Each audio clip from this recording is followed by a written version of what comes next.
We have made it to the 2027 NFL Draft.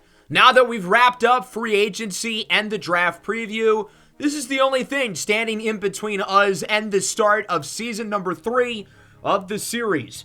We've gotten to know these prospects over the last couple of seasons inside of the Virginia Tech dynasty, whether they played on our team, or we played against them, or we followed them through the course of the regular season, or we got to watch them during the college football playoff. The Browns owned the 17th pick in the first round, and we have a lot of picks scattered throughout the draft this year.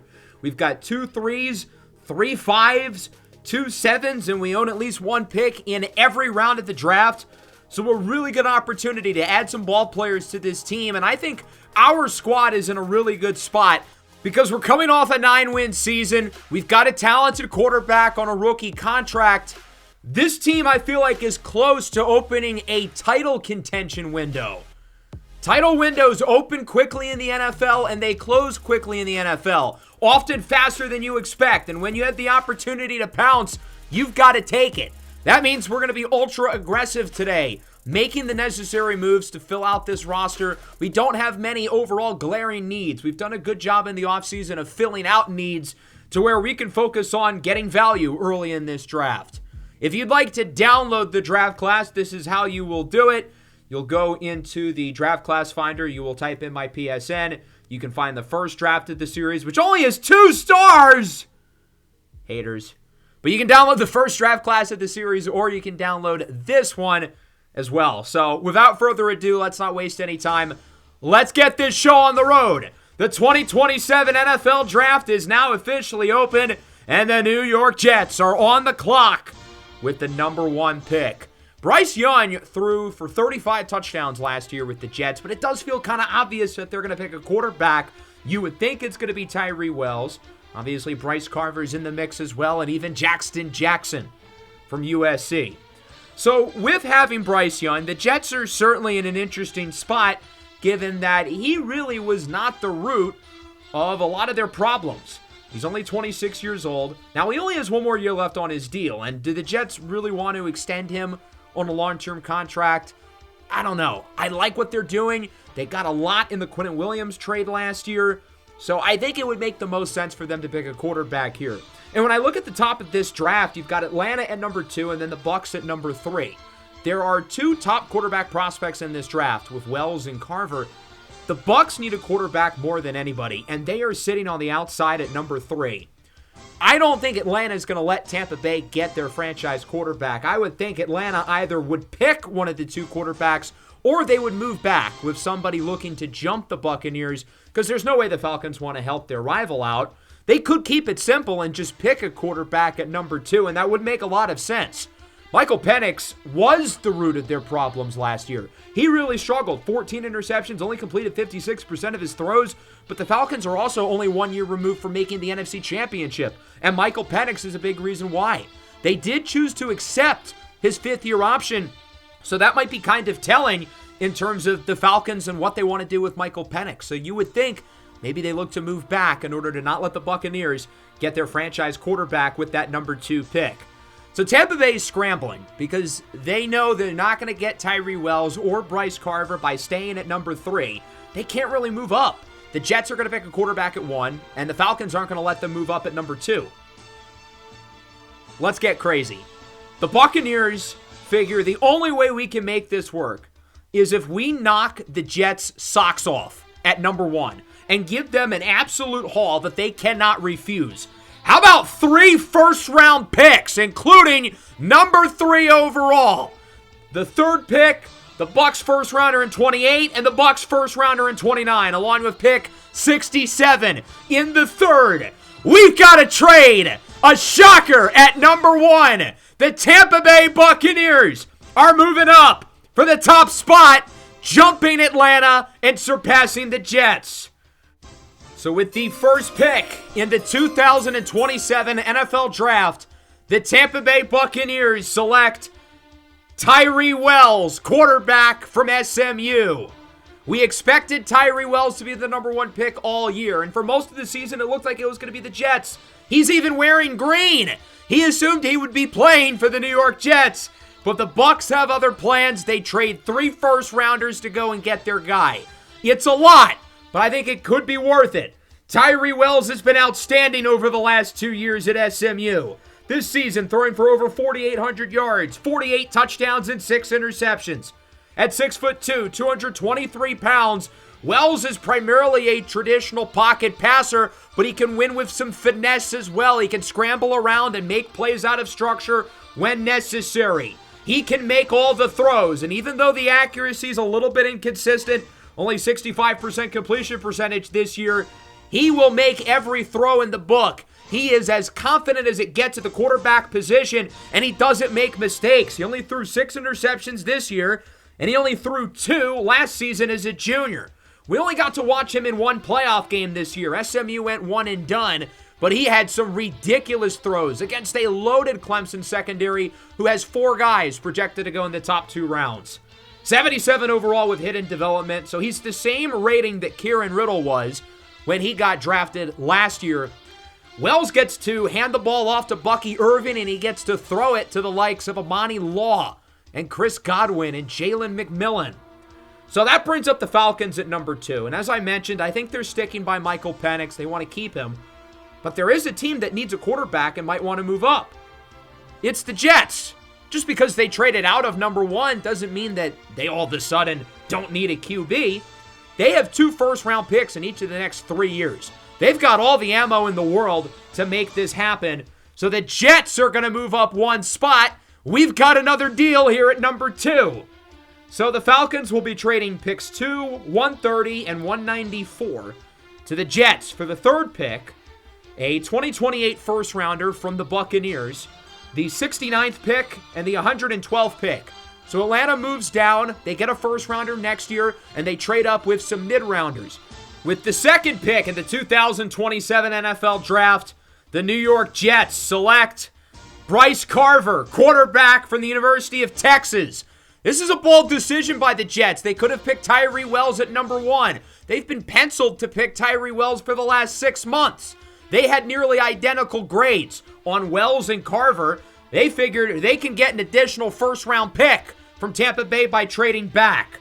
Carver is 6'4", 221 pounds. Had a terrific year this season at Texas, 4,200 yards, 33 passing touchdowns, 10 interceptions, completing 66% of his throws.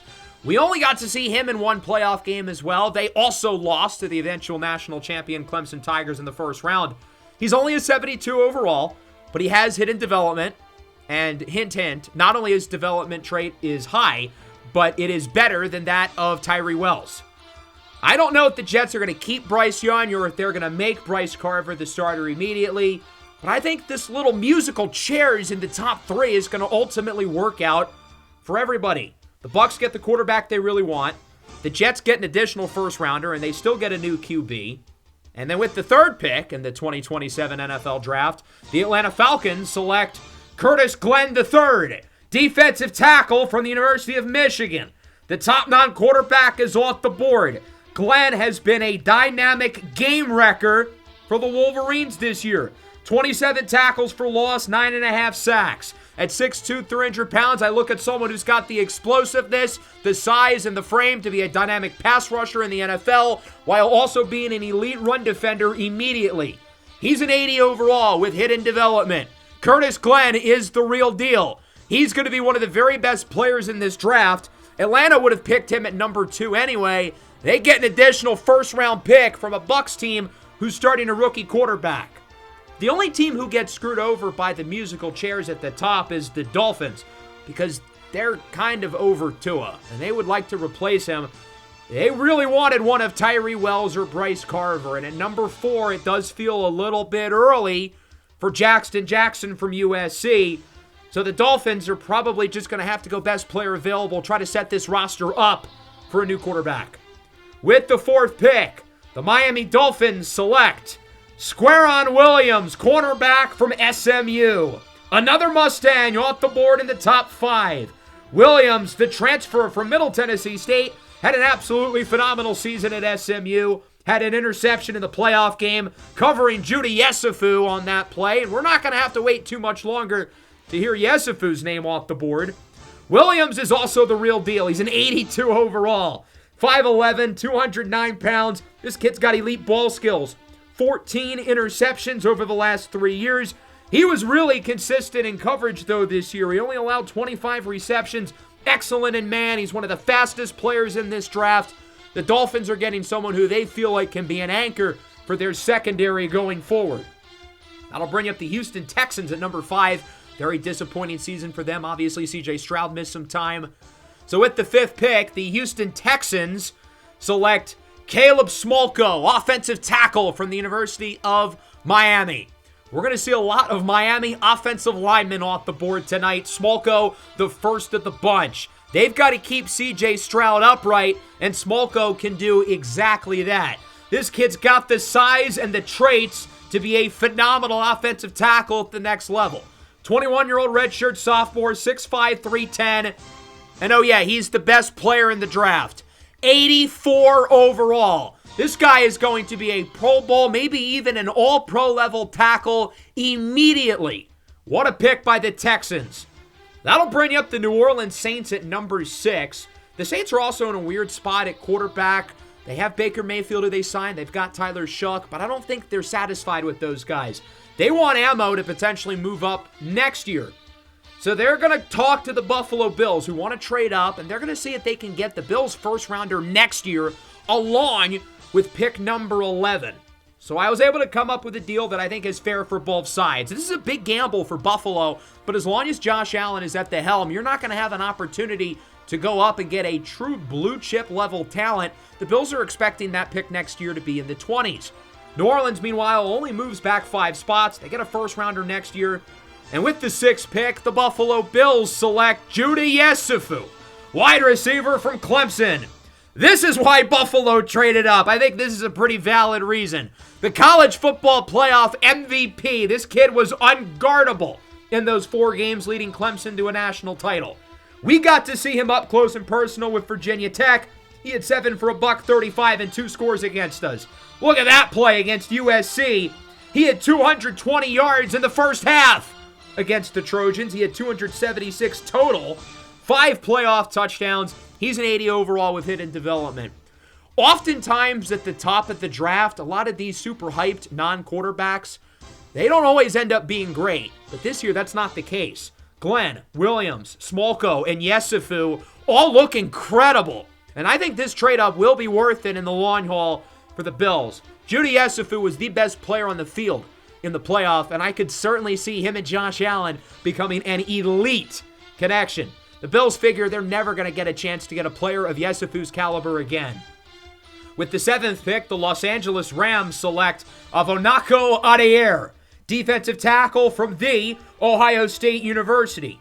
So Adair is the 2nd defensive tackle off the board. I'm a little bit surprised by that. Not for lack of talent, though. This kid is really, really good. My one question with him is the medical. Can he stay on the field? He only played 8 games this year, only played 5 last year, but he's ridiculously talented. He's an 80 overall, giving the Rams a piece in the middle of the defensive line to join forces with Jared Verse and Byron Young and Braden Fisk. He's going to be a great, great player if he stays on the field, and that's a big if. Our division rivals are up next, the Pittsburgh Steelers. Their first record under 500 in over 2 decades. With the 8th pick, the Pittsburgh Steelers select Brendan Mankins, defensive tackle from Georgia.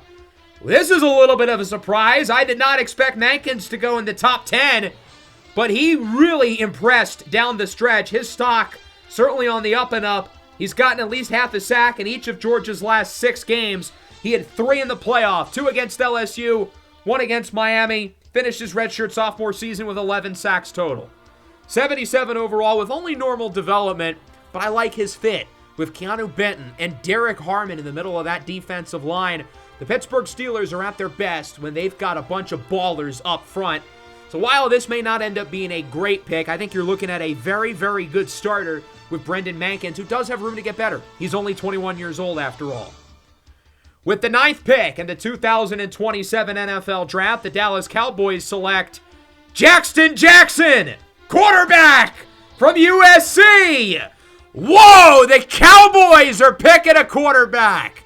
Dak Prescott's 34 years old. His rating is starting to regress. With the Eagles winning another Super Bowl and Jackson Dart looking like an MVP, the Cowboys, they want to add a young quarterback of their own. Jackson skyrocketed up boards in the college football playoff. 5,600 passing yards this year, 48 touchdowns and 9 interceptions. Over the last 2 playoff games against Texas Tech and Clemson, he had 356 yards and 474 yards respectively, with 8 touchdowns and no interceptions. Only a 72. He's a little bit raw, but he doesn't have to play right away. He can sit behind Dak. He's only 21. He's got plenty of time to develop, and he does have hidden dev. All 3 of the first-round quarterbacks in this class do have good development traits. With the 10th pick, the San Francisco 49ers select Elio Santini, defensive tackle from Kansas State. The nation's leading sack getter is off the board. Santini got to the opposing quarterback 18.5 times this year for the Wildcats. Now, his rating is a little subpar compared to some of the other defensive tackles in this class. Just a 74 with normal. I do think he is quite the fit in San Francisco, though. I think he will end up ultimately pairing nicely with Nick Bosa and, of course, Mykel Williams on their defensive line. Much like Tampa Bay, New Orleans really wanted to move up for a quarterback, but Atlanta did not want to help their rivals out. It'll be a competition between Baker Mayfield and Tyler Shuck for the starting job, and the winner will get to throw the ball to the Heisman Trophy winner. Parker Zasco, wide receiver, SMU, off the board to the Saints. 102 catches, nearly 1,600 yards, and 27 touchdowns. That is a lot. A 4-year starter, 2 at Duke, 2 at SMU. Zasco's a 76 with hidden development. He can play inside and he can play outside. He's got the speed and catching ability to be really solid right off the bat. I think his overall versatility within the offense will make him a nice player moving forward. I like how he can complement Chris Olave for whoever is throwing the ball in New Orleans this year. The Colts at number 12 get one of the biggest risers of the playoff, Ahmad Lacy, cornerback out of Miami. This kid was unreal in the playoff. I mean, holy hell was he good. The transfer from Illinois finished the year with 11 interceptions. He had 1 against Notre Dame, and he had 3 in the semifinals against Georgia. He's an 81 overall, but he's kind of a one-trick pony. He's excellent in man coverage. He does not know what he is doing in zone, however. He also only has normal development, but you look at a guy who's got good size, 6'2", 210. Terrific ball skills throughout his career, and was really good in coverage this year. I like this pick for the Colts. Sir Odiah Nobles to the Seahawks at number 13. It did not take long as a redshirt freshman for the country to be in awe with Georgia wide receiver Sir Odiah Nobles. Made the surprise decision to transfer to Tennessee. Obviously, the team's success was a lot worse, but his individual production did not falter. 78 overall, only normal development, but he is 21 years old. He's got great size and length. This is a guy who was phenomenal for the Vols this year. 116 catches, nearly 1,400 yards. Only 5 touchdowns, but he can run every route in the route tree. Really athletic. If his hands can be a little bit more consistent, I think that would go a long way.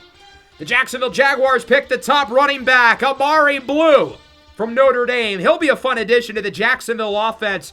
He burst onto this scene last year as a redshirt freshman in the college football playoff against Ole Miss, where he ran for over 200 yards. As the full-time starter this year, he was awesome. 1,400 yards and 19 touchdowns. 79 overall hidden development. He is the real deal. I feel like all these teams at the top are getting their picks right. There were supposed to be a couple of questionable guys at the top of this draft, but these teams are making all the right picks. I think Amari Blue is going to be a stud in no time in the NFL. Does not have that elite second gear in terms of speed, but he's fluid, he's instinctive, he's just such a natural runner with the ball. Daniel Lasco off the board to the Bears at number 15, adding a monster in the middle. The big defensive tackle from LSU is also the real deal. 78 overall hidden development. He had 8.5 sacks this year, a career high. Was a little bit quiet in both playoff games. He only had 1 tackle against both Penn State and Georgia. Granted, they each went for a loss. But I was a little underwhelmed. That won't stop him, though, from going in the top half of the first round. The Washington Commanders pick another defensive tackle, Jesus Roos from Texas Tech. We got to play against him in week 1, and it was clear that this guy is a machine. Now, he's only a 74 with normal development, and what I like about Roos is that he is a dominant run defender. Missed some time this year with an injury. I do like his ability to get after the quarterback, 6.5 sacks in only 8 games, but he relied on his power a lot, and he's going to be going up against bigger and stronger linemen in the NFL, and his skill set won't translate as well as the other defensive tackles. So as expected, a lot of defensive tackles off the board, already 6. We've also had 3 receivers go. Those were the 2 position groups that really stood out to me at the top of this draft, so I'm not that surprised to see them go early. There's a guy I like, who I'm comfortable picking here, but I think we can wait a few picks. And I look at the Minnesota Vikings as a team who might want to move up. I think we're going to get a run on offensive linemen pretty soon. This is really the range where the late first linemen are going to go, and the Vikings, they want first dibs. So they're going to move up 4 spots from number 21 to number 17. We're going to get a 4th rounder from Minnesota as well, I believe number 121. With the 17th pick, the Minnesota Vikings select Alex Huber, center from The Ohio State University. This is their biggest need. Huber has had a really good career with the Buckeyes. He tore it up at the combine. I mean, this guy is as strong as an ox. He's a veteran who's played a lot of football at 23 years old. He's a dominant pass protector, pretty good in the run game as well. He'll give J.J. McCarthy some more guys up front as the Vikings commit to another year of 9. Ioleu Talatonu, defensive tackle from UCF, is joining the AFC North. He's a Baltimore Raven. 76 overall with hidden development. Talatonu has gotten steadily better and better throughout his career at UCF. 16 TFLs, 10.5 sacks this year. Started his career at Clemson. Imagine if the Clemson defense had him in the middle too. My goodness. Brian Matty, wide receiver. Georgia is a Tennessee Titan. With Serdia Nobles gone, Matty broke out onto the scene this year. 119 catches, 1,954 yards that led the country, and 18 touchdowns. He was the Robin to Sir Serdia Nobles' Batman last year, but with him being the number 1, he was awesome, and he only ends up going a few picks after Nobles. 77 with hidden development. I think this is a phenomenal selection for Tennessee. Again, Brian Matty looks like the real deal. At 6'5", he just moves differently than everybody else.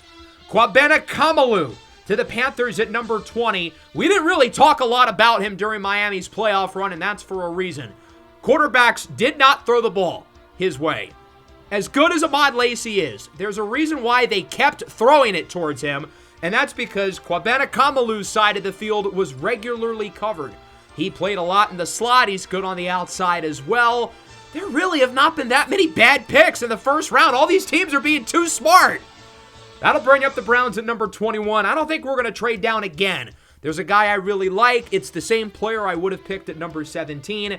I didn't think he was going to go before this spot, and ultimately our gamble proves correct, but we're not going to chance it. We're going to pick him right here. With the 21st pick in the 2027 NFL Draft, the Cleveland Browns select John Okpokowuruk, linebacker from Texas A&M. Well, this is a surprise. A linebacker in the first round in this economy? I would argue the strongest position group on the Browns roster is linebacker. We've got JOK, we've got Carson Schlesinger. What are the Browns doing here?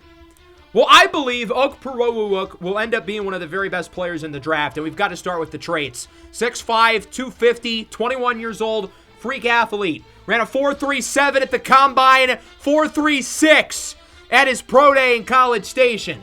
This guy, to me, checks off every box at linebacker. He's instinctive in coverage. Obviously, he's super rangy. He's one of the fastest linebackers in the NFL immediately. He's not small, though. He's big, he's tough, he's physical, he's productive in the run game. There he is bringing down Wyatt Cruz, the new quarterback at Texas. He's a turnover machine. He has interceptions in each of his last 2 years, 5 fumble forces in 2 seasons, 4 fumble recoveries. He has a knack for the football. He's super instinctive, and to me, he is super polished as a linebacker. He'll be able to play right away, but I think the ceiling is sky high when you look at the athleticism, when you look at the size.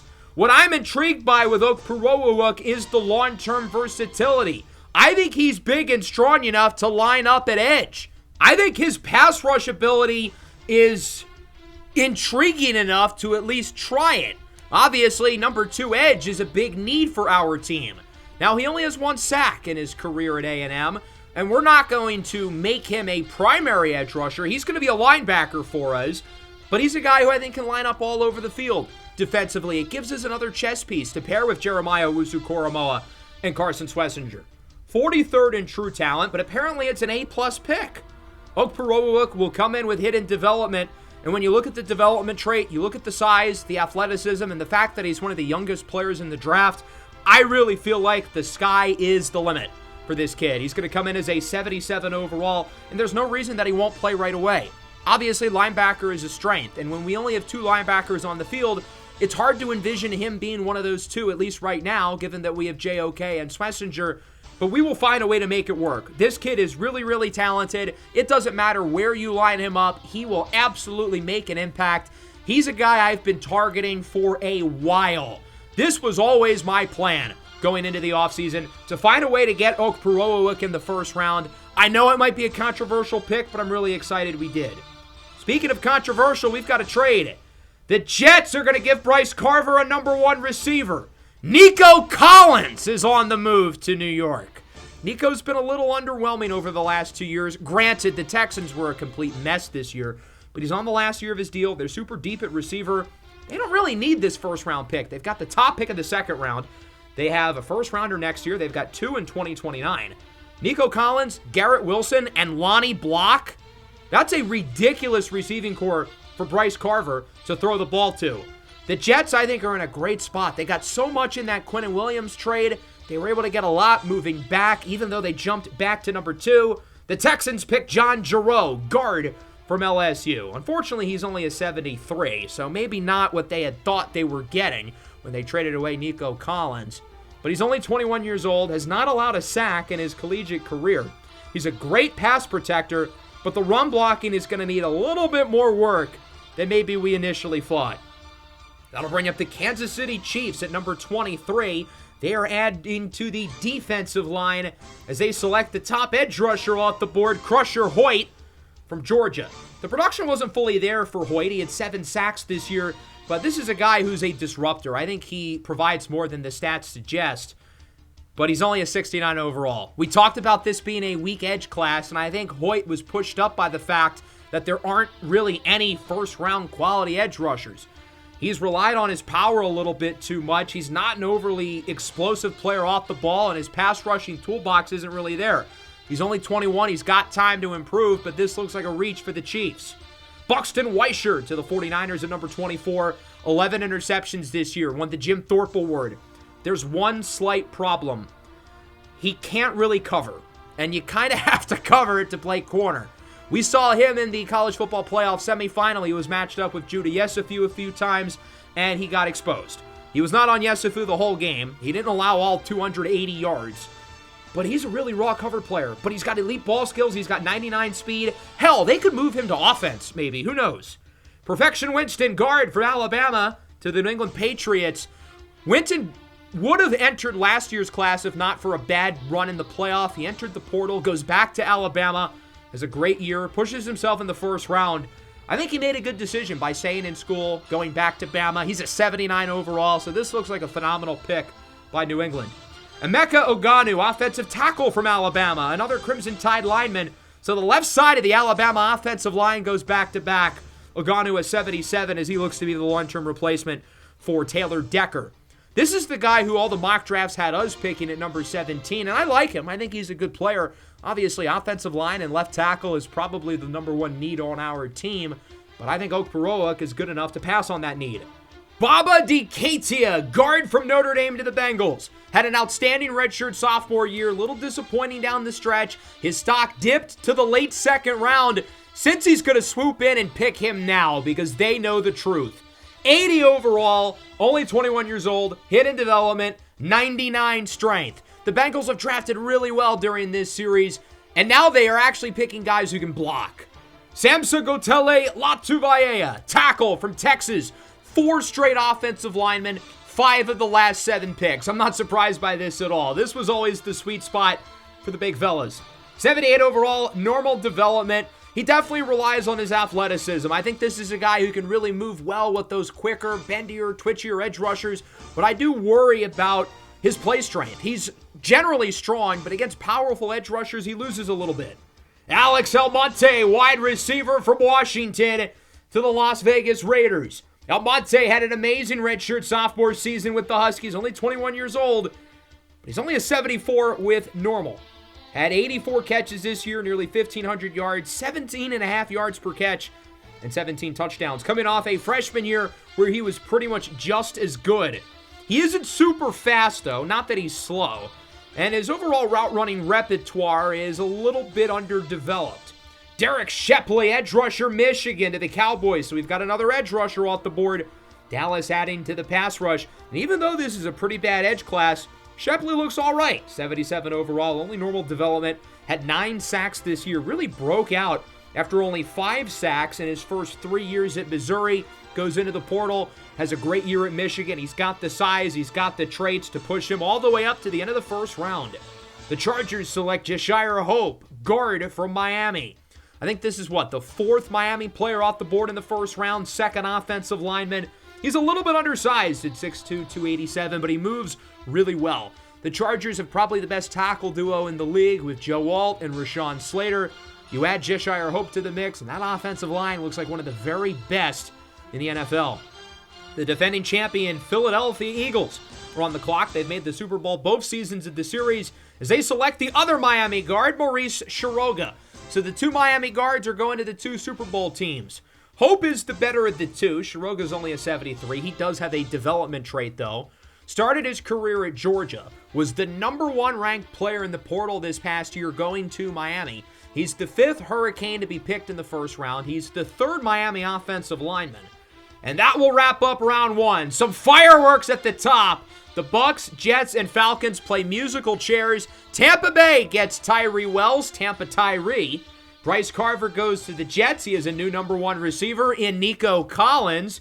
Jackson Jackson will potentially be the franchise quarterback of the Dallas Cowboys. The Bills move up with the Saints for Judah Yesufu. New Orleans gets the Heisman Trophy winner Parker Zasko. The Browns move back a few spots, selecting linebacker John Okpokowuruk from Texas A&M. 77, hidden development, only 21 years old. That'll bring us into the second round. We have our own second, but we've got all this ammo to trade up. We've got so many mid-round picks this year, it would be crazy for us not to look at the idea of moving up at some point. There's still plenty of good players left. Robert Igboigbe and Isaiah Austin were both projected to go in the top 20, along with a handful of other guys slated to go in round 1. Amir Anthony, the stud wide receiver from Alabama, Heisman contender for most of the year. He's still on the board. We've got a few other player-related trades to go over. We'll start with Roquan Smith. He's headed to the Raiders. The Ravens are going to start to sell off some pieces. They are screwed in terms of cap space. They've got to trade some of these older guys away. And they drafted Devin Sosa in the 3rd round last year. They really like him from SMU. They're going to get a 2nd and a future 4th from the Raiders, who need some help in the linebacking room. They're also going to trade Jair Alexander. I kind of saw his value as a 3rd rounder plus, but I felt like the Dolphins were the best fit. The problem is they don't have a 3rd rounder. They traded it to us already for Jerry Jeudy. So the Ravens are going to somehow get that Miami 2nd rounder at number 36. The Dolphins will get Baltimore's 3rd, though, at 82. The Dolphins did not want to trade away any future picks because they want ammo, if needed, to move up and get a quarterback next year. Rather, they're focused on winning this year. They were aggressive in terms of getting Jerry Jeudy. They drafted Squaron Williams. Now you add Jair Alexander to the corner room. Baltimore, meanwhile, has 3 second-round picks as they look to reload. Antoine Winfield Jr. going to the Commanders for pick 48. Winfield's still a really good player, not getting any younger, though, at 29. The Bucs are going to look to get a little younger and recoup some draft assets after trading 3 first-round picks for Tyrie Wells. And Marion Gaskins, the first player off the board. We're going to see a lot of Clemson DBs in the 2nd round. He's an 80 overall, the top safety off the board. Ezekiel Fonwehimi, tackle, out of Penn State to the Falcons. Isaiah Austin, the other Clemson safety, goes to the Bucs. Once they traded Antoine Winfield, I feel like that pick and fit was pretty inevitable. Cedric Carter to the Ravens. Oh, no. I don't like that. And let me rephrase that. I don't like that for us, because this dude is a monster. Baby Derrick Henry replaces the recently retired Derrick Henry. Carter has scored 53 rushing touchdowns over the last 2 years. He was a short yardage guy to start his career, really blossomed into an all-around back last year. Bryce Davis from LSU, another running back. He's off the board of the Texans, only a 74. with just normal development. Averaged over 6 yards a carry this year for LSU. Was the engine of that offense that obviously won a playoff game. He's gotten better and better during his time with the Tigers, and the Texans hope that they will get a similar fate with Davis, who's probably going to see a lot of early playing time. The Saints get Austin Miller, the top tight end, off the board from Ohio State. Another weapon to the passing game.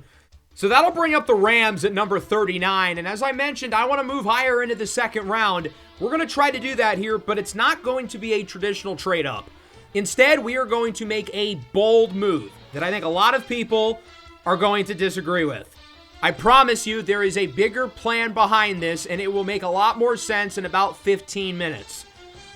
But yes, we will be trading away the 4-time Pro Bowl cornerback Denzel Ward. He really has not regressed yet. He's been in the league for almost a decade, and he's still an amazing player. He's an 89 overall, superstar development. He's still one of the very best cornerbacks in the NFL. But at the age of 30, I am expecting his play at some point in the somewhat near future to drop off. His ratings are already starting to go down a little bit. Once he gets to 31, 32 years old, especially being a guy who has a lengthy injury history, I think his play is going to go down pretty fast. That's not to mention that he is on the final year of his contract, and I think it's too risky to give an older guy like him an extension. I mean, he's an awesome player, and even though he didn't have any interceptions last year, he was still really, really, really good in coverage. The secondary was one of our strengths last year, so you're probably thinking, well, why are we trading away a position that's a big strength for us? And as I mentioned, I think this team can contend this year. Why would we trade away arguably the second best player on the roster? Well, I think this is the best move for us in the long term. I think Denzel Ward's great. He's been one of the faces of the franchise for a decade. He will forever be a legend for the Cleveland Browns. But as I look at the long-term outlook of this team, I think making this move right here to get a top 40 pick in the NFL draft makes a lot of sense. We don't have to worry about giving Denzel Ward an extension into his 30s, and we get to pick a player who I think is worthy of going in the first round. That's not to mention we get to keep all of our other picks, and it's not like cornerback becomes some weakness. We don't have to pick a DB here. Greg Newsome, I think, can be the number one. Dom Proctor, I think, is ready to be a starter. Martin Emerson, I think, is a really good number 3. We could still pick a defensive back early enough if we want, but it's not necessarily a necessity. By picking Dom Proctor in the 4th round last year, we were ahead of the game in terms of replacing a guy like Denzel Ward. So who are the Browns trading up for here at number 39? This is a big pick, given that we traded away one of the greatest players in the history of the team in order to get it. Well, I think it's going to be worth it. The guy who we are drafting here, every time I watch him play, I am in awe. One of my favorite guys in this draft. I'm really excited we get to land him and keep our other second rounder. We now have 2 2s, 2 3s, 2 4s, 2 5s, 2 7s. That's a lot. With the 39th pick in the 2027 NFL Draft, the Cleveland Browns select Eric Henderson Jr., cornerback from Clemson. We just traded away Denzel Ward to draft a corner? What is Octi thinking as he lost his ever-loving goddamn mind? Well, again, as I said a few minutes ago, I promise this will all make a lot more sense once we're done with, like, the 3rd round. Eric Henderson's a total stud. I mean, we got to watch him in the playoffs, and he was great. That play right there, 4th down stop, he's celebrating. Called for contact, though. Pass interference against Texas. How does he respond? He picks off Bryce Carver twice. The number 2 pick with the New York Jets, including at the end of the game to seal it for the Tigers. He was as good as guys like Judy Yesufu and Ahmad Lacy during the duration of the college football playoff, but his stock didn't go up as high as them, and I disagree. I think he's just as good as them. He picked off Tyrie Wells in the 2nd round. Not a lot of guys could say that. He had 2 more interceptions in the national championship game. He won the defensive MVP for the national championship and nearly won the MVP of the college football playoff, even though he plays corner. 6 foot, 207. I think he's got good enough athleticism. He's not otherworldly fast, but he's fast enough. He can play man. He's physical in press coverage. He's pretty good in zone, and he's a willing tackler in run defense. I think he can play in the slot, and I think he can play in the outside. I think the biggest reason why he is going to go in the 2nd round rather than round 1, like, say, Ahmad Lacy from Miami, is the medical. He missed some time this year with a dislocated ankle. Obviously, he was healthy for the playoff and looked terrific. Last year, he only played 1 game before tearing his ACL. So there are a lot of injury questions with Henderson, who's only played 11 games over the last 2 years. But in the playoff, he was one of the very best players on the field. Just like Judah Yesufu, who was the 6th pick overall, and Ahmad Lacy, who was the 12th pick. He was just as good as both of them. 84th in true talent, does feel a little bit low, but he does have hidden development. He's only 22 years old, and I think he's got a lot of versatility in the back end. He's got terrific ball skills, and I think he's a lot more steady in coverage than some of the other corners in this class. Even looking at guys like Ahmad Lacy and Square Williams, who were both at least 80 overall, those guys are only good in man coverage. Neither of them are good in zone at all. Henderson can do a little bit of both. I think he's a lot more well-rounded than many of the other defensive backs in this class. And sure, he's not as good as Denzel Ward right away, but he's only 22 years old. I think he's got a lot of room to get better. And if the flashes from the playoff can come to fruition, I think Eric Henderson's going to be an absolute star. Once we watched him in the playoff, I knew he was a guy we had to find a way and get. Nick Olszewski, guard to the Steelers.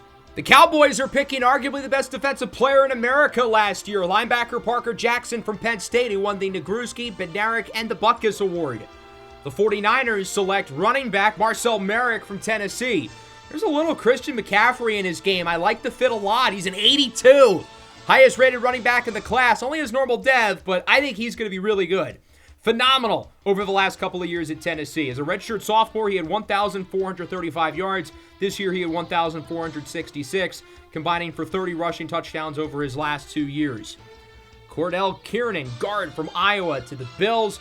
The Colts get Arian Blackstone, linebacker from Maryland. I think that's going to be a good pick for them.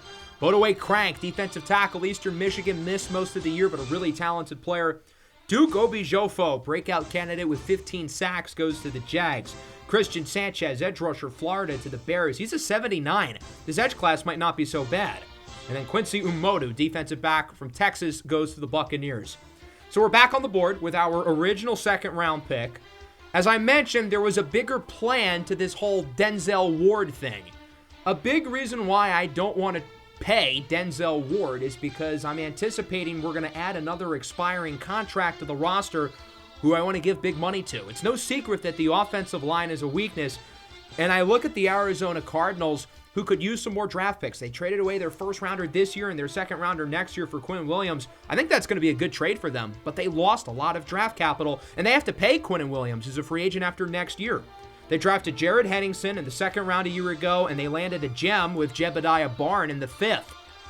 So because of that, does it really make a lot of sense for them to pay Paris Johnson, the former number 6 pick, who has ties to the state of Ohio, being a Buckeye? Johnson had a really rough year last year. He was not good. He allowed 16 sacks, but in his first 3 years with the Cardinals, he was a really good player.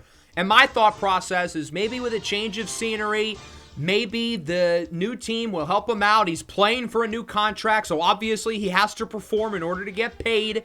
This is clearly a really talented guy who I think just had a down year, and I think buying low makes sense. Now, what does not make sense is trading the 49th pick straight up for a guy who just allowed 16 sacks. I feel like we need to get more than this. The Cardinals do not have the leverage here because it doesn't make sense for them to pay him. They have to pay Quinnen Williams, and they have 2 young starting offensive tackles.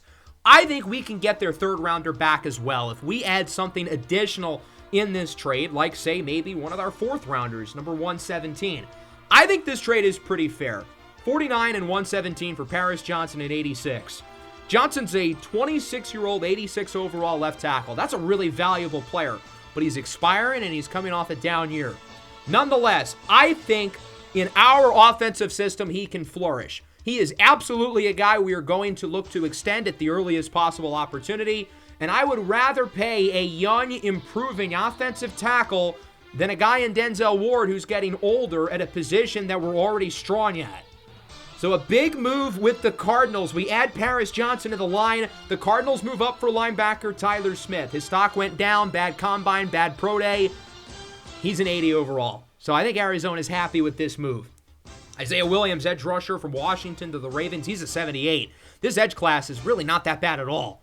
Samson Little, defensive tackle, Clemson to the Titans. Rashawn Slythen, safety out of Nebraska to the Panthers. Bronson Truman to the Vikings. That's a great pick. I really feel like Bronson Truman was one of the most valuable players in the country this year. At Illinois, he ran for nearly 7 yards a carry as a senior, 1,494 yards and 23 touchdowns. He was the engine of the offense, and to be completely honest, he should have got some more Heisman love. I mean, he was that Illinois team. I'm excited for him in Minnesota. John Iheanacho to the Cardinals, really doing this linebacking core. Amir Anthony to the Chiefs. I'm really surprised he fell this far. 76 with hidden, so he's not some grand slam, but he should not have fell into the end of the second round. Are you kidding me? This guy was one of the best receivers in the country. He was just as good as Zasko and Matty for most of the year, and those guys both went in the first round. Kansas City adds another big-time weapon to their passing game. They don't really need a receiver, but the value is too much. TJ Flemings to the Broncos. The Patriots get Jeremiah Kimball. A lot of sacks this year as a hybrid edge rusher for Utah. Matthew Firth, wide receiver USC, really rose during the playoff. Only a 71, though. Might be a bit early for the Lions. Zach Rawlings, center out of Miami to the Bengals. They're actually drafting offensive linemen. I don't believe it. And here at number 58, we're going to make a call to the New York Giants. We have 3 third-round picks.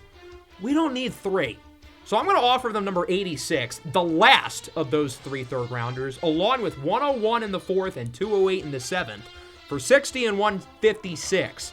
Again, there's no reason not to try to move up. We've got all these mid-round and day 3 picks. We don't need them all. Let's go up and let's get some awesome prospects. The Browns are back on the board here at the end of the second round. Offensive line is not as big of a need as it was 5 minutes ago, but Robert Igboigbe is still on the board. There's a lot of other good players. The receivers are starting to go. Maybe this is where we add a pass catcher. With the 60th pick in the 2027 NFL Draft, the Cleveland Browns select Robert Igboigbe, offensive tackle from Oklahoma. So now the Browns draft an offensive lineman after we trade for Paris Johnson. How in the world does that make sense? We're going to pay Paris Johnson a lot of money to play left tackle. We're already paying Brian O'Neill a lot to play right tackle. So why are we trading up for an offensive tackle? Well, I really like Robert Igboigbe. And seeing all these offensive linemen go in the first round, I think he's just as good as them. He's a little rough around the edges, but he's a freak athlete. He's the youngest player in the entire draft at only 20 years old. And I think he's a pretty solid pass protector. He's only allowed 3 sacks, and each of the first 2 seasons as a starter at Oklahoma. Now, he's missed some time with injuries. He missed a couple of games this year with a broken wrist. Obviously, that's not ideal, so there are some durability question marks. He hasn't played a full season of college football. How's he going to play a full season in the NFL? But at just 20 years old, with his size and length, this is a young man who I am willing to take the gamble on. I think with his run blocking, he's got a ways to go. And because of that, he will probably not play for us this year, and that's fine. If Paris Johnson does not work out, we've got a backup plan. If Brian O'Neill does not work out, we've got a backup plan. And even if both of those guys do end up hitting, we've got a really physically talented offensive tackle developing in the system, and we need depth here. I mean, we had to sign a bazillion guys off the street to play the offensive line for us last year. In 17 games, we probably had 15 different offensive line combinations. I'm a little concerned by him being the 174th ranked player in the class, but he's 20 with hidden development and he's a freak athlete. I can live with him not being that high of an overall rating because in an ideal world, he doesn't play a lot this year. He might have to. We saw the offensive line get decimated with injuries last year. We were picking guys off the streets who hadn't played in years. I don't want to have that problem again.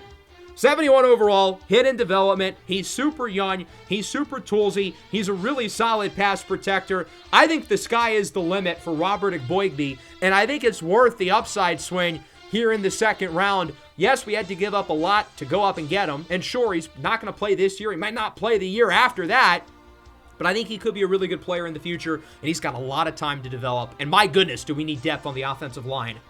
Eric Sheridor, corner from Tulane to the Ravens. I think Baltimore made really good use of their 3 seconds. James Joseph, edge rusher, Miami to the Packers. He's a 78, good pick. Bryce Wicks, tackle from the Georgia Bulldogs, goes to the Chargers. And then the Eagles get Fayez Sabati, a national champion winning defensive back from Clemson, goes to the Super Bowl champion Eagles. 4 Clemson DBs went in the second round with Gaskins, Austin, and of course Eric Henderson going early. It was an awfully busy second round for the Cleveland Browns. We trade away Denzel Ward to move up for Eric Henderson. We acquire Paris Johnson, and then we move back up for Robert Igboigbe. So now all of a sudden the offensive line looks like a strength. The secondary is a little bit weaker in the short term, but I think it will really benefit us in the long term. And we still got 2 picks in the 3rd round. All the pieces of this puzzle are really starting to come together, I think, for the Browns. Even though the process of getting there has been a little bit wonky, I think everything is hopefully starting to make sense a little bit with this whole plan. We've got an early pick in the 3rd round at number 68 overall. We'll see if we can take advantage of that. That's the Jerry Jeudy pick we got a couple episodes ago from Miami, along with pick number 81 as well. That's our own 3rd. Richard Maje, linebacker from Duke, goes to the Falcons, who are right back up. They get Miguel Johns, the tight end from Clemson, one of the unsung heroes of that national title team. And then the Jets get Corey Binyam, offensive tackle from Penn State. There's a kid I've been eyeing up for a while, who I thought going into the day we were going to pick in the 2nd round. Based on how the board fell, I went in another direction. He's still here in the 3rd round, and I'm really excited about it because I think this young man is going to be a spark for us on the offensive side of the ball. With the 68th pick in the 2027 NFL Draft, the Cleveland Browns select Joshua Finney, wide receiver from the University of Miami. It's no secret that the wide receiver core, like the offensive line, was not good enough for Kieran Riddle. We did trade away Jerry Jeudy, but we signed Quentin Johnston in free agency, who I'm really excited about. And now we add Joshua Finney, a young man who I have been enamored with for years. This is another guy who I had planned all along with picking. I thought we were going to have to choose him in the 2nd round, and I would have been totally comfortable with that. I think he's an incredible player. 6'3", 4.34 40-yard dash at the combine, 4.32 at the pro day. This young man is immensely talented. We've gotten to watch him against Virginia Tech. We've gotten to watch him play in a bunch of playoff games, and every time we turn the tape on, he's really, really exciting. Look at him on this play, breaking Mitch Myrie's ankles. I mean, this kid moves really well for a bigger guy who's 6'3", 6'4" maybe, 208 pounds.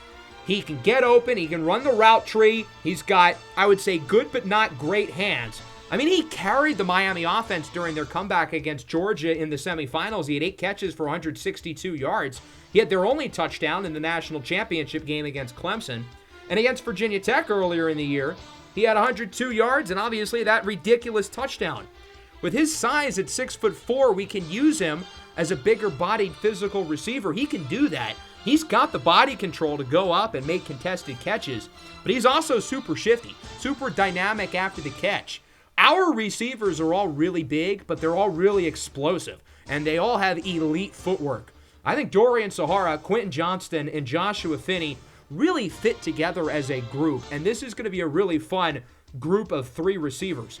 900-plus yards as a sophomore, over 700 as a junior. This year he had 78 catches for 1,200 yards and 12 touchdowns, including playing really well in the playoff. He only had 30 yards in the championship, but Miami had an absolute nobody playing at quarterback after Graham Glikowski got injured. There was only so much he could do. 73rd in true talent, we pick him at 68. Unfortunately, he only has normal development, but I think we can live with it. He's tall, he's athletic, 93 speed, 95 agility, 93 acceleration, and I think the floor is high. This is a guy who's going to be able to give us some snaps pretty early on, and all of a sudden, this receiving core is starting to look a little bit deep, with guys like Jontre Hickson and Jamari Thrash still in the building, Isaiah Bond as well. He's a 76 overall. He's going to have to compete for a role with guys like Thrash and Hickson, who were both pretty solid down the stretch last year, starting games for us, because obviously the receiver room wasn't great. But Joshua Finney is a lot more dynamic than both of those players. And in an ideal world, Finney hopefully can be the number 3. Maybe even the number 2, if all goes well. I think he's going to be a great addition to the offense. Every time we watch him, my eyes cannot come off of him. He's so fun. Jamison Kamara from Texas Tech to the Texans, the big tight end. Bills add to the offensive line with Julian Lipscomb. Kainoa Kealoha, linebacker, SMU to the Rams. Shabir Dubose, linebacker to the Steelers. Pittsburgh really trying to get big and physical with this draft. Jared Irving finally off the board. The John Mackey Award winner, projected in the first round all year, but really stunk it up at the combine. Walton Blanco, another Georgia Bulldog, linebacker to the Niners. Tiger Salavea, safety, Notre Dame to the Bills, and that'll start a run on DBs. Tyler McLean, corner to the Jets. Steven Scarborough, late entry to the draft from Tulane. He goes to Seattle. Demir Savage, the talented Ohio State receiver to the Jags. He is only a 67 overall, though, but he is 21. Eric Devey, guard, East Carolina to the Bears. And Evan McCracken, 9 interceptions at Oregon. He ends up with the Washington Commanders. The Browns are back on the clock at number 81. We've addressed many of our needs. The offensive line looks a lot better. The receiving room looks a lot better. I told you, everything is going to make sense. We filled out our needs. We've added some really good players throughout the draft, and we have a 5th top 100 pick to work with. With the 81st pick in the 2027 NFL Draft, the Cleveland Browns select Jeff Gokon, safety from the University of Georgia. Another kid who really impressed me when we watched him in the college football playoff over the last 2 years. It's Gokon, who has 3 career playoff interceptions. Picked off Brennan Holloway last year. Hopefully he can do that in the NFL, given that Holloway plays for the Steelers. And then in both playoff games this year, he picked off Hoppy Reynolds. He needed a pick 6 against Graham Glikowski. The reason why he's going to fall to the 3rd round is because he's not the most athletic. He's kind of slow, 4.61, 40-yard dash. But I look at a really instinctive safety who knows how to track the football. He's played in a very deep secondary at the University of Georgia, where he's often been crowded for playing time. Georgia's had to use him in a variety of different ways, but he's always been able to stay on the field, whether that's as a safety or as a nickel corner. I think his football instincts and football IQ is just really, really high. I don't know where we're going to play him because we're deep in the secondary with the addition of Eric Henderson. We have 2 good safeties. We just extended Grant Delpit. So there isn't really a natural spot for Gokon to play, but he's too good of a player for us to pass on. The pick 6 against Miami should have been enough to propel Georgia all the way to the national championship. This was one of the biggest plays of the game. Obviously, Georgia completely collapsed after that, going on a 24-0 run.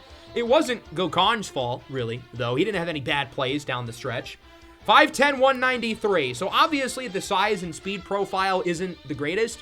He's not big and he's not super fast, but he's versatile in coverage.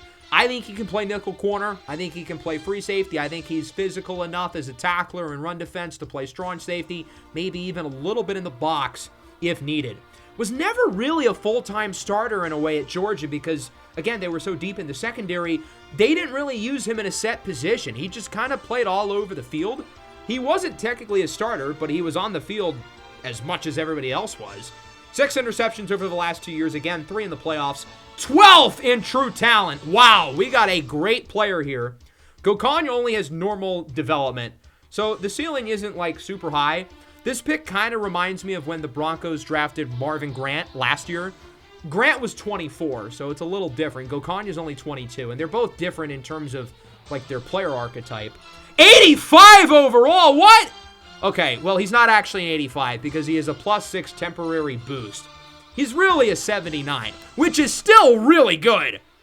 I don't know how long this boost is going to last. Hopefully a while, because adding an 85 overall in the 3rd round sounds pretty good to me. Nonetheless, though, I think this is going to be a great pick for us. I don't know where he's going to play exactly, but much like Eric Henderson and Joshua Finney, whenever we watch Jeff Gokon, he's always very clearly one of the best players on the field. Colin Westwood, the very next pick. Our first quarterback off the board since number 9. Westwood, the former college football playoff MVP from Texas Tech, is a Miami Dolphin. So maybe this is the succession plan to Tua Tagovailoa. I think the idea for the Dolphins is that they may give Westwood some reps. They're going to try it. He doesn't necessarily have to be the franchise quarterback, and given the opportunity next year, maybe they do move up. But, I mean, this guy has played really well in a lot of big games over the last couple of years. And he really got better, I feel like, as this season went along after starting kind of slow. Kwabena Clue, defensive tackle from Penn State. Another Penn State defender to the Cowboys. They already picked Parker Jackson earlier. Jermaine Gillikin, edge rusher, Ohio State to Carolina. Tremaine Slater Jr., wide receiver, Ohio State to the Vikings. The better of the 2 Ohio State receivers. Layden Pape finally off the board. Fringe first-round safety from Tennessee, but he missed a large chunk of the second half of the year, and that leads to him falling all the way to the end of the 3rd. Shiloh Toaloa, edge rusher from USC to the Chiefs, had a solid year with 9 sacks. Terrell Licata, tight end, LSU to the Broncos. 4 schools in 4 years, but he played great at LSU. Damian Pushley, safety, Ohio State to the Texans. He's going to be one of the gems of this class. Amani Arakpo to the Lions. Peyton Smith, safety, Ohio State to the Bengals. Michael Moore, edge rusher, Texas to the Giants. 13 sacks this year, but he is a little bit undersized. Carlos Dora, freak athlete linebacker from SMU to the Raiders. The Packers get Travis Faust, the big-bodied receiver from SMU. Averion Pryor, guard from Arkansas, to the Lions. And the Eagles, with the final pick in the 3rd round, select DeAngelis McBurt, defensive tackle from Oregon. So in the 3rd round, we stick with our 2 picks. We add a couple of playoff darlings. You might want to rewatch that Miami and Georgia semifinal game because 2 of the very best players on the field were Joshua Finney and Jeff Gokong. They lined up on opposite sides in that game, but now they are teammates in Cleveland. I'm really liking this draft. We have added 5, in my opinion, really talented rookies. I think 4 of them are going to give us a big impact this year other than Robert Igboigbe. And we added Paris Johnson on the offensive line as well. So I think this is shaping up to be a really, really good draft for Cleveland. We are being very aggressive. We didn't make a ton of crazy moves last year because we already had the number 1 pick. But this year, we're taking advantage of all these extra selections. Now, the one unfortunate thing about our trades is that we entered the day with 2 4th-rounders, and now we have none. We've already used them all in terms of some of the trades we made. We do have 3 5s, a 6, and a 7. 6-7. So we'll see if we want to make a move into the 4th round. There's not really a player who I feel like we have to trade up for right now. Alani Slayton, super athletic defensive lineman from Texas A&M, goes to the Panthers. Atlanta gets our guy, Chris Mickens, running back from Virginia Tech. He will pair up with Bijan Robinson for the Falcons. 76 with Hidden. Mickens is dynamic. 99 agility, can make you miss in a phone booth. The reason why he fell nearly out of the top 100 picks is because he's small and he's slow. And he's not really powerful or strong. But he has one very, very elite trait, and that is his agility. Kona Talavo, guard from Notre Dame to the Bucks. The Dolphins get Marquez Braum. I think he's a really underrated piece on that Maryland defense. Danny Love, quarterback, Alabama to the Giants. I like this pick. New York obviously does not need a quarterback. Jackson Dart has been a grand slam, home run, franchise-altering selection. He almost won the MVP this year. He finished in 2nd place. They're getting a good backup in Denny Love, who I think raises the floor when Dart possibly gets injured. I mean, he has a reckless play style. Love is an awesome quarterback. He just has a weak arm. That's it. Otherwise, he's as good as the guys who went in the 1st round. Had a great year at Alabama, 3 very solid seasons prior at Akron. Darren Darrell, linebacker to the Saints. Quincy McGinn, first-team All-American safety from Arizona State to the Rams. Devin Murphy, edge rusher, Kansas to the Steelers. Murphy's a guy who played a lot early on for the Jayhawks and was better than I expected as a true freshman. I think his development plateaued a little bit, and he was a wee bit inconsistent, but always a very solid number 2 edge rusher for us, and he'll give the Steelers a little bit more depth behind TJ Watt and Alex Highsmith. Evan Marable, offensive tackle, San Diego State to the Cowboys. Hoppy Reynolds, quarterback, LSU to the Niners. Reynolds is the 2nd highest rated quarterback in the class, only behind Tyree Wells. He's a 74, only has normal development. He was listed at 5'10 in college. At the combine, he came in at 6 foot. So the size, while still small and skinny, not as bad as expected. Strong arm, super accurate. He's played at a high level for 3 different schools at LSU this year.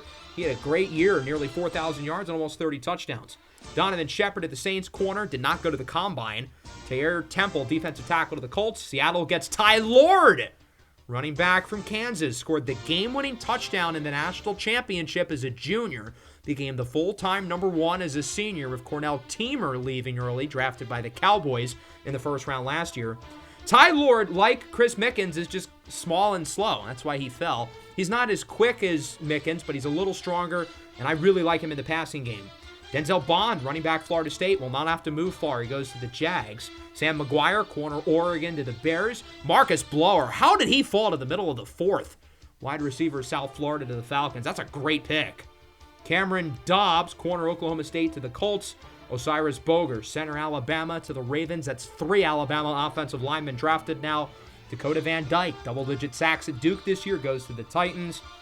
Austin Shakizi, guard from Purdue to Carolina. Tate Nagy, quarterback, Toledo. Big riser throughout the year. He goes to the Cardinals. And a former Virginia Tech Hokie will join him in Arizona. It's Darius Penny, who transferred to North Carolina to replace Layden Pape, who left in the portal, went to Tennessee, was drafted a little bit earlier in the 3rd round by the Giants.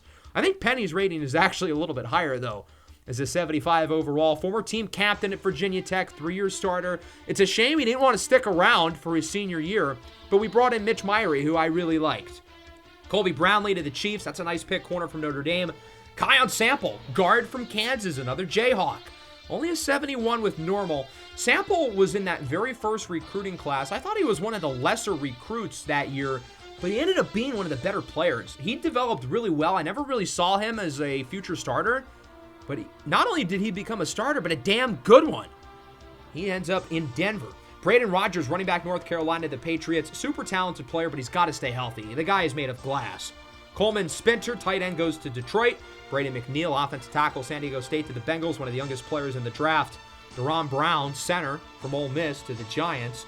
And Jongai Nitolo, edge rusher, Ohio State, to the Jets. The Packers get Wade Ellefson, center from Penn State, third Penn State offensive lineman off the board. Adonis Carter, an All-American, a defensive tackle from Notre Dame, ends up with the Chargers. And the Eagles get Roland Asper, corner from Southern Miss. So we do not enter the fourth round with any picks. We don't lead the fourth round with any picks. We've still got 3 selections on day 3, and to be honest, I think we're just going to kind of keep those picks and use them. I don't really think we're going to move up with them. I don't really think we need to. We have 3 picks in the 5th round, for Christ's sake, so if there's a lot of guys we want, there's a good chance we're going to get some combination.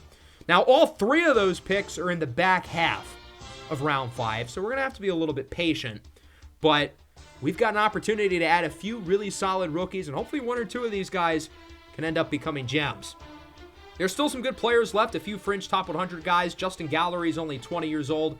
Levi Venable, the receiver from Liberty, originally entered the portal. I thought he should have gone to Clemson. Maybe could have had a Judah Yesufu type season after Yesufu left Liberty. So we've got a trade beforehand. The Raiders are acquiring Bryce Young from the New York Jets. So it looks like the Jets are going to start Bryce Carver right away. The Raiders had Geno Smith last year. He played really well. The Raiders made the AFC Championship. But Geno Smith regressed a lot. Now, the Raiders did draft Tempe Chesney from Arizona State in the 2nd round last year, but they want to give him some competition. They trade a 5 and a future 3rd to get Bryce Young. That's more than the Jets traded away to get Bryce Young last year. So New York gets very good return on investment. That's what happens when you throw 35 touchdowns, kids. Magnus Pearl, edge rusher to the Cardinals. Maxwell Logan, quarterback, Notre Dame to the Texans. Played really badly in that playoff game against Miami, but had a really good season for them. George Dimukeji, defensive tackle to the Bengals. Colin Sears, 2nd in college football in rushing from Arizona State to the Dolphins. Justin Gallery Jr. finally off the board, 20-year-old safety to the Rams. Akeem Boger, defensive tackle, Miami to the Saints. They missed him down the stretch this year, although he did play in those final playoff games. Zaire Harvin, center out of Arizona State to the Rams. They drafted an Arizona State player in round 4 as well. Xavier Heaney, defensive back to the Steelers. That is a great pick. Asia Adebayo, edge rusher to the Cowboys. Mark Armstrong to the 49ers. Former Virginia Tech Hokie who spent his last season at Texas Tech. He was pretty damn good in that final season at Texas Tech. He had almost 1,300 rushing yards, 15 touchdowns, and 5.5 yards a carry. Dominant, physical, downhill runner at 5'10", 220. He is just slow. That's really the only problem. But he joins forces with Christian McCaffrey and Marcel Merrick in San Francisco. That's a nice running back room. And then the very next pick, Elihu Island, is off to Buffalo. 75 overall, hidden development for Elihu Gold. I have no clue why he fell to the 5th round. That's crazy to me. I mean, just looking at the Browns receiving core alone, Elihu Gold shut down Dorian Sahara in Season 1. When we played against Joshua Finney, Finney played well against us, but not when Elihu Gold was guarding him. I definitely had Armstrong and Gold in mind as potential options for the Browns in round 5. Ruben Van Leeuwenhoek, tight end to the Colts. Colin Costanzo, linebacker, USC. He was awesome in the playoff, but he's just kind of small. He ends up in Seattle. Gordon Rubin to the Saints. Devontae Matlock to the Bears. And Dante Diamont, offensive tackle, Virginia Tech to the Commanders. I thought he had a disappointing senior season, but this is a 4-year starter, 2-year team captain, a guy who's been a really good culture player for the younger offensive linemen, and has always been a pretty stable force up front, even if he did kind of have a disappointing senior season. So the Hokies are starting to fall. And again, Mark Armstrong was the number 1 guy on my list going into the 5th round, and Elihu Gold, I definitely had in the back of my head, we don't need a corner. But at some point, I was going to pick him because he was too good to pass on. So unfortunately, I cannot tempt myself with those two. We'll, of course, have to go in a different direction here with this selection.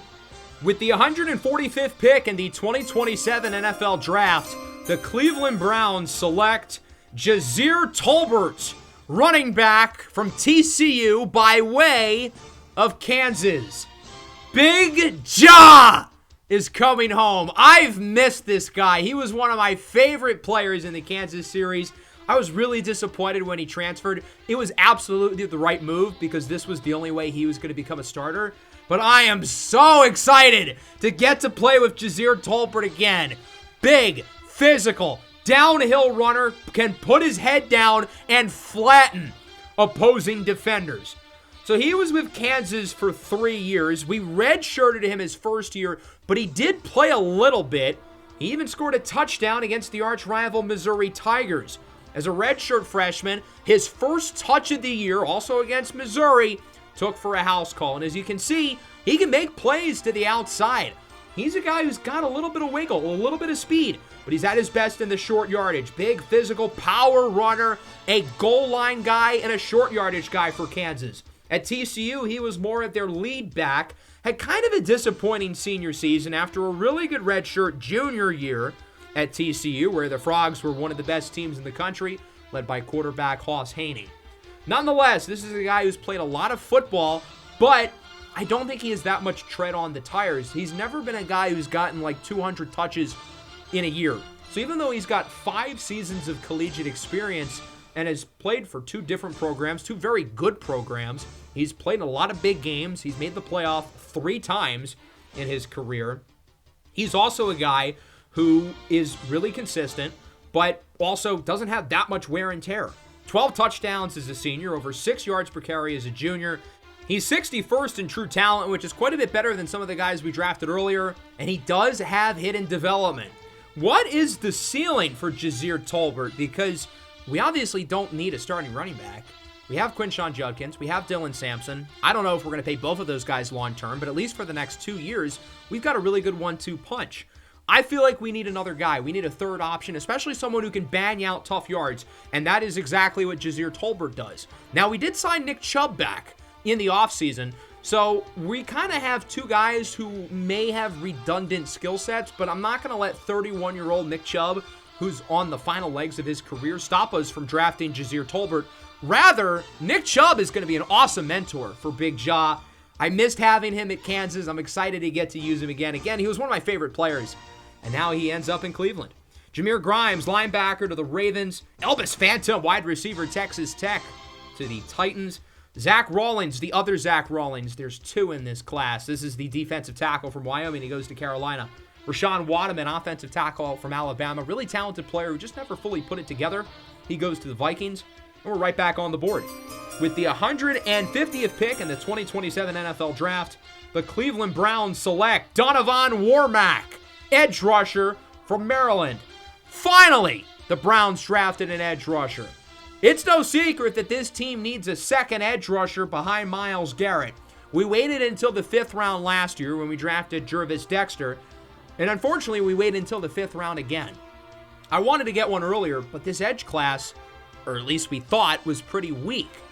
I mentioned John Okpokowuruk can maybe play a little edge if needed, and we did sign Will McDonald in free agency, who I think is better than the goofballs that we had last year. And I think Donovan Warmack can really play. 6'3", 240. He's a little bit undersized, but I think he plays bigger than his size. He's a really, really good run defender. Roughly 30 tackles for loss over the last 2 years at the University of Maryland, and he's improved each and every year as a pass rusher. We got to play against Maryland this year with Virginia Tech, and I thought he was one of the best players on the field. He had 9 tackles in this game, 4 for a loss, and a bone-crushing sack on the true freshman Cam Kingsbury. Sure, he's not the biggest, he's not the fastest, and he's not the strongest. He really does not have great traits, but I look at a guy who's got a really high floor and was really, really productive at Maryland. And in terms of just production, there are not many edge rushers in this class better than him. If he had even average athletic traits, I think we'd be talking about him as early as the 1st round. He's a lot better than most of the edge rushers who were picked before him. He has over 100 total tackles over the last 2 years, 5.5 sacks this year, 5 last year. He's not some dynamic pass rusher, but he's a really good run defender. He didn't test great, but he has 84 speed and 93 acceleration. So the athleticism looks a lot better than maybe we originally expected, at least through the combine and watching some film. He only has 76 strength, But he ends up as a 73, which is pretty solid, only normal development. But I think this is a guy who can play in rotation for us. Probably not a long-term starting number 2 edge rusher. I just don't think the pass rush ability is fully there. But he's an early down guy who's going to make plays in the run game, and I definitely see a world where he's on the field a lot pretty early on. I think we're getting a high floor player. We're not swinging for the fences with Warmack, but I think we're hitting a solid single into the outfield, a straight line drive into the fairway. Chester Lawrence, edge rusher, Alabama to Seattle. Not a great look that we drafted an edge rusher right before Lawrence, who's a 78 overall. Melvin Donnerson, safety, USC. The Trojans missed him in the playoff due to injury. He's a Bronco. And then Will Sara, the former college football playoff national champion with Texas Tech. He goes to the Patriots. You know New England is back when they're drafting small white slot receivers. Julian Edelman, Danny Amendola, and Chris Hogan all walked, so Will Sara could run. Is Bill Belichick back in the office or what? That pick screams New England. And 76 hit in development. It's a really nice selection. Will Sara is an awesome player. Levi Venable, wide receiver, Liberty to Detroit. And Gerald Worthy, guard, Ohio State, another Buckeye to the Bengals. Browns are back on the board again. Our third pick in the 5th round with the 156th pick in the 2027 NFL Draft. The Cleveland Browns select Mitch Myrie, defensive back from Virginia Tech. We had to get a Hokie in there, and as I've mentioned throughout pretty much the entire year, I haven't exactly hid my affection towards Mitch Myrie. He's one of my favorite players on that defense. I think he was an incredible addition for us in the transfer portal. I cannot believe that Mitch Myrie played for 4 schools in 4 years. It's crazy to me that he never really found a home in college football. If Virginia Tech had gotten him sooner, he absolutely would have stuck around. He was awesome for us. He's a very versatile defensive back who tested a little bit better than I expected at the Combine. He had a terrific season for us. He lined up all over the field, and he made a lot of plays for us. He led the team in interceptions with 4. He had a pick 6 against Texas Tech and Colin Westwood, who was drafted in the 3rd round by the Miami Dolphins. He had a sack in the Miami game against Graham Glikowski, who obviously led Miami to the national championship before he got injured. And then later in the year, he got an interception against Tyrie Wells, the former number 1 pick. He mossed the Heisman Trophy winner, Parker Zasco, the newest New Orleans Saint, to go up and get the ball. Myrie's a smaller guy, 5'10", 183. And to be completely honest, his game is very similar to Jeff Gokon, who we drafted in the 3rd round. Maybe I just have a type in the secondary with these smaller safeties who are super versatile, who have terrific ball skills. I don't know where Myrie's going to play early on because, I mean, if we're going to have a little bit of a hard time at the start getting Gokon on the field, how are we going to play Myrie? But he's too talented of a player, I feel like, to pass up. 123 in true talent. So clearly the skills are there. It just took 4 schools to get that honed out of him. He only has normal development, which is not the best, but for the 5th round, we're getting a guy who I think is good enough to play if needed. And this secondary is ridiculously deep. We've got 4, 5, maybe even 6 guys who I feel good about at safety. 73 overall, 75 with this temporary boost. I don't know why our defensive backs are all getting this little boost, but I'm not complaining. Hopefully it carries over to the regular season. So Mitch Myrie joins the Browns. We had another Hokie joining John Trey Hickson, and technically Kieran Riddle, even though Riddle and Myrie would have never crossed paths at Virginia Tech. Rounding out the 5th, Clayton Hopper, tight end from Oregon. I kind of thought about him. Not the most athletic, but high-floor player. He goes to the Jets. Tyler Bramble, 78 overall corner from Tennessee to the Packers. Great pick. Jaden Williams, the other Notre Dame running back, ends up with the Chargers. And the Eagles get Cash DeStefano, tackle from Texas A&M. So we end up with 3 new rookies in the 2nd round. We saw a lot of Hokies go off the board. Mark Armstrong, even though he finished at Texas Tech, but a longtime Hokie, he goes to San Francisco. Elihu Gold to the Bills. Dante Diamont to the Commanders. And Mitch Myrie, one of the 3 picks by the Browns, along with Jazir Tolbert, the former Kansas and TCU running back, as well as Donovan Warmack, another local guy, at least in terms of Virginia Tech, the Maryland edge rusher. So at this point, there's 2 rounds left to go, and obviously the end of the draft is kind of a crapshoot. We have 1 pick in the 6th. We've got 1 in the 7th. I think there are still some solid players left on the board here. Our 6th rounder is our own pick at 177. Jets get Quinton Habitzer, tackle from Iowa. He's going to be one of the better players drafted in the 6th round. Tyrie Bradbury, linebacker, Oklahoma to the Falcons. Tremaine Whiteheart, running back, Ohio State, had a great end of the year. He ends up in Houston. Benny DiCaprio, wide receiver, Oklahoma to the Ravens. He was on that same Colorado team as Tyree Wells and Caleb Hobbs before they all transferred.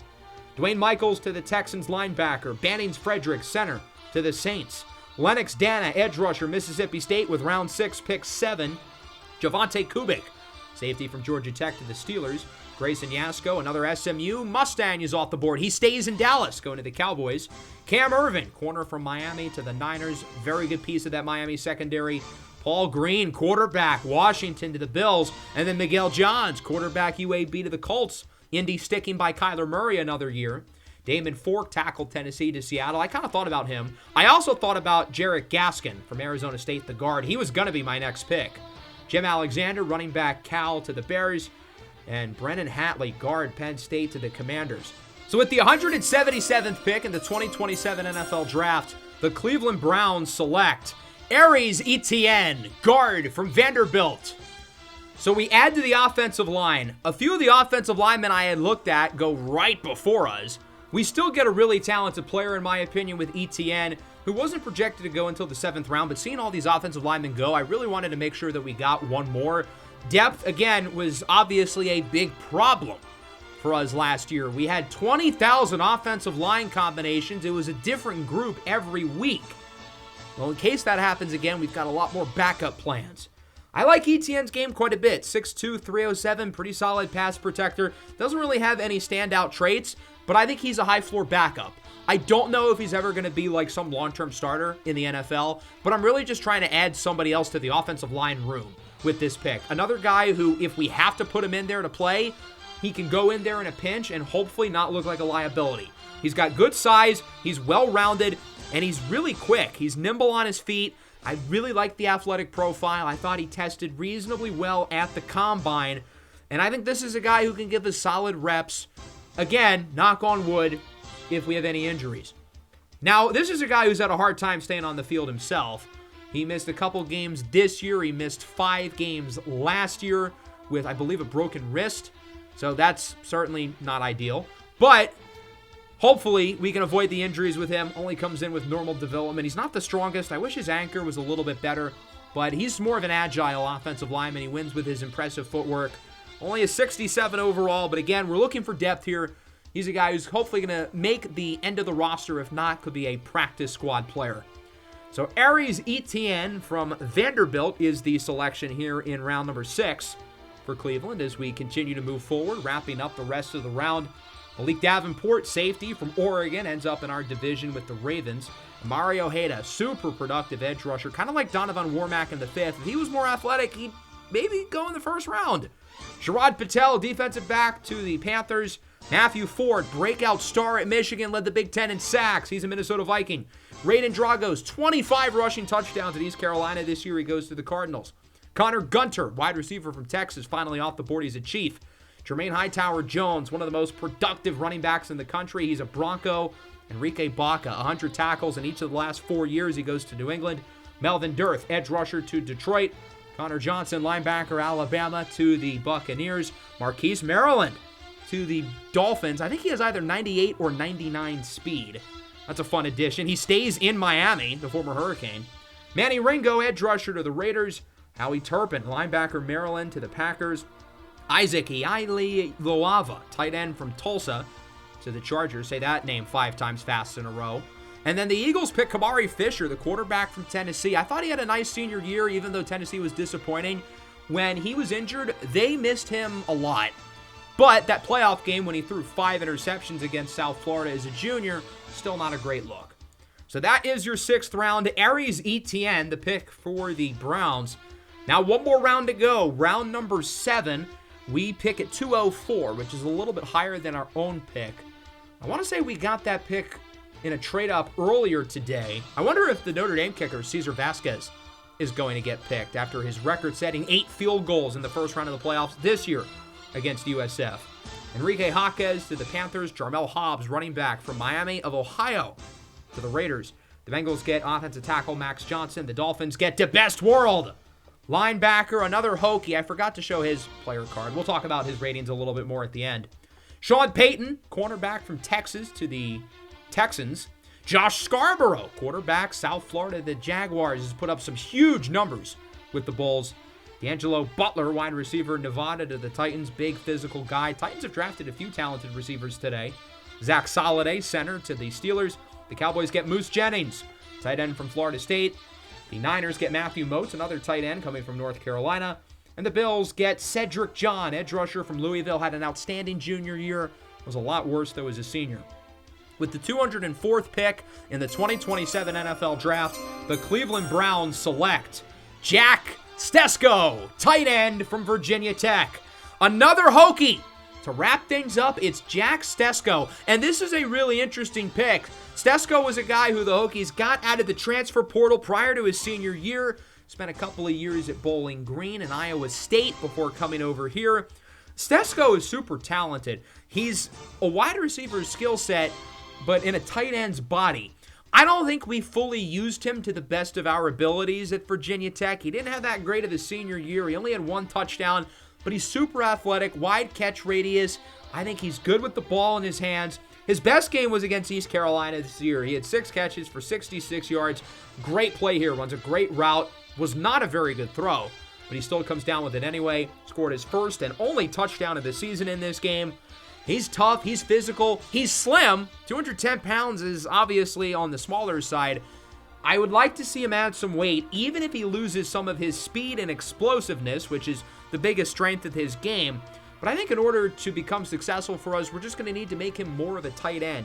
Again, he's kind of a wide receiver right now, but I don't think his skill set is entirely dissimilar to what David Njoku and Harold Fannin were coming out of college. Now, those guys were much better in college. Fannin had like 5 times as many yards at the same school, and David Njoku was one of the best athletes at the position in quite some time. Stesko's not at that level, and I don't think he's going to be as good as those guys, but he's a very, very talented player who, again, I think just kind of got overshadowed by others in our system. 126 in true talent. That's really solid for round 7. So clearly a guy who's got the makings of being a good player. It's just that the 3 schools that had him didn't really know how to use him. He's so unique in terms of his skill set. I see how it's a challenge. Obviously, it's not a great look that he had 3 different stops in college, and none of those 3 teams really used him to the best of their abilities.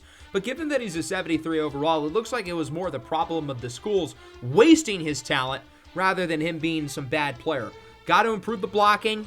I definitely want to bulk him up a bit, but he's a super athletic tight end who's really talented. So that is our final pick of the day. I don't think we're going to move back up. I think we're good with what we've got. 10 new rookies. As we wrap up the rest of the draft, Tavares Morris, safety to the Seahawks. Devon Devero, linebacker, East Carolina to the Jags. I thought he played pretty well when we played against the Pirates this year. Isaiah Hutton, corner from Texas Tech to the Bears. Spencer McPherson, 13 sacks at Texas Tech this year, but he is tiny. Ends up with the Giants. Deontay Coleman, tackle NC State to the Bucks. Alex Azur, linebacker to the Ravens. The Titans get Brenton Volk. That's a nice pick. Running back from USF, ran a 4.3 40-yard dash. Hooks Turner, running back from Memphis to the Panthers. Richard Soner, more of a blocking tight end coming out of Penn State. He goes to the Vikings. Trevion Jewell, defensive tackle from Toledo to the Cardinals. He's going to be one of the better players of the 7th round. Mario Mears, undersized tackle from Appalachian State to the Chiefs. Deontay Wells, productive edge rusher from Boise State. He goes to the Broncos. Charles Ernsberger to New England. 5 career interceptions, 4 of which came in the bowl game against San Jose State. Baxton Wallingford, the big receiver from Notre Dame, finally off the board. He goes to the Lions. Cam Calvin, center from Oregon. Sko Ducks to the Bucks. Montez Howard, safety from Oregon, another Oregon Duck, goes to the Giants. Alejandro Omano, I'm surprised he fell this far, receiver from Arizona State to the Raiders. The Packers get Kofi Uwazurike, linebacker from Stanford. The Chargers get Owen Kutcher, a safety from Notre Dame. And then the Eagles with Mr. Irrelevant. Who are they going to pick? We have no idea. It is Coco McGinn, wide receiver from Memphis, one of the very fastest players in this draft. So in round 7, another Hokie. Actually, a couple Hokies go off the board. The best world to the Dolphins. He's only a 69 overall. He's kind of slow, but he's a really good run defender. He can cover a little bit as well. I think he will make that roster out of camp. And then one of the highest rated players of the round was Jack Stesko, the tight end from Virginia Tech to the Browns. Now, there are some gems who did not get picked. Chris Venable, the wide receivers from South Florida, he's a 78 overall. And I think he does have a high development trait. He did not end up getting picked. I'm curious to see who ends up landing him. I think the teams in the NFL kind of slept on these South Florida guys. Marcus Blower went all the way in the 4th round. So an exciting draft for sure. Tyrie Wells to the Bucks. Who could have seen that coming? Bryce Carver to the Jets at number 2.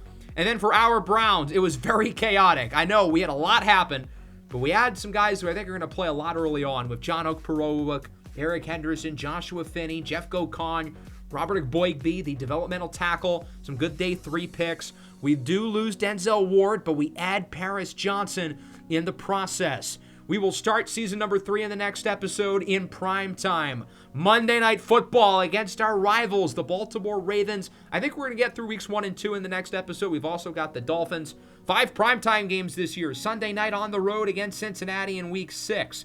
Thursday night against the Rams. Monday night against the Chargers. And Sunday night again against the Bengals. And then we finish the year with the Ravens. I really like the way this roster is set up for year number 3.